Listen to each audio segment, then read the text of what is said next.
भक्त का भाव में आप लोगों का स्वागत है।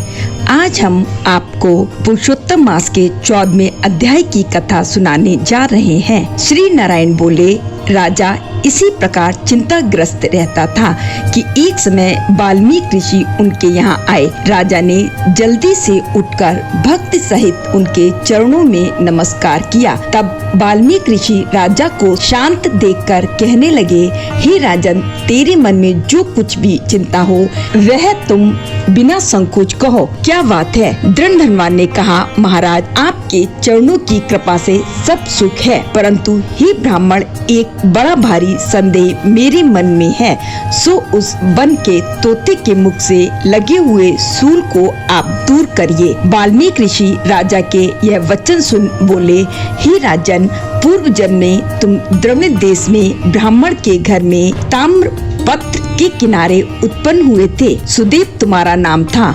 तुम धार्मिक, सत्यवादी, जितना मिले उतने ही में संतुष्ट रहने वाले थे। तुम्हारी स्त्री उत्तम गुणों वाली गौतम ऋषि की पुत्री गौतमी नाम से विख्यात थी। गृहस्थाश्रम के धर्म में चलने वाले सुदेव को कितना ही काल व्यतीत हो गया, परंतु उनके संतान नहीं हुई।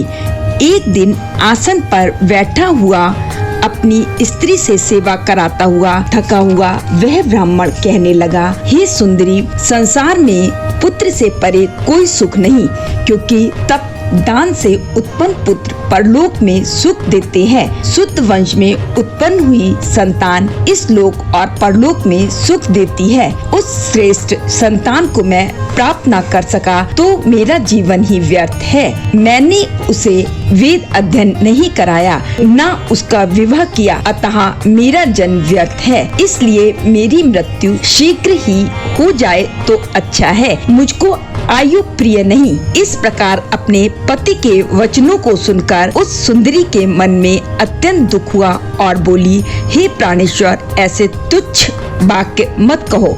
तुम्हारे जैसे वैष्णव शूरवीर कभी निराश नहीं होते। हे विप्र, आप सत्य धर्म में तत्पर रहें। आपने तो स्वर्ग जीता है। पुत्र की इच्छा है तो हरि जगन्नाथ की आराधना करो। वह ब्राह्मण श्रेष्ठ अपनी धन पत्नी के ऐसे वचन सुनकर निश्चय के साथ ताम्रपर्णी नदी के किनारे चला गया। वहां जाकर पुण्य तीर्थ में स्नान कर महाभयंकर तप करने लगा। ऐसे उस तपोनिधि के 4000 वर्ष बीत गए। हे ब्राह्मण, उसके तप से त्रिलोकी कांप उठी। सुदेव का महा उग्र तप देखकर बड़े वेग से गरुड़ पर चढ़कर भक्त वत्सल श्री भगवान प्रकट हुए।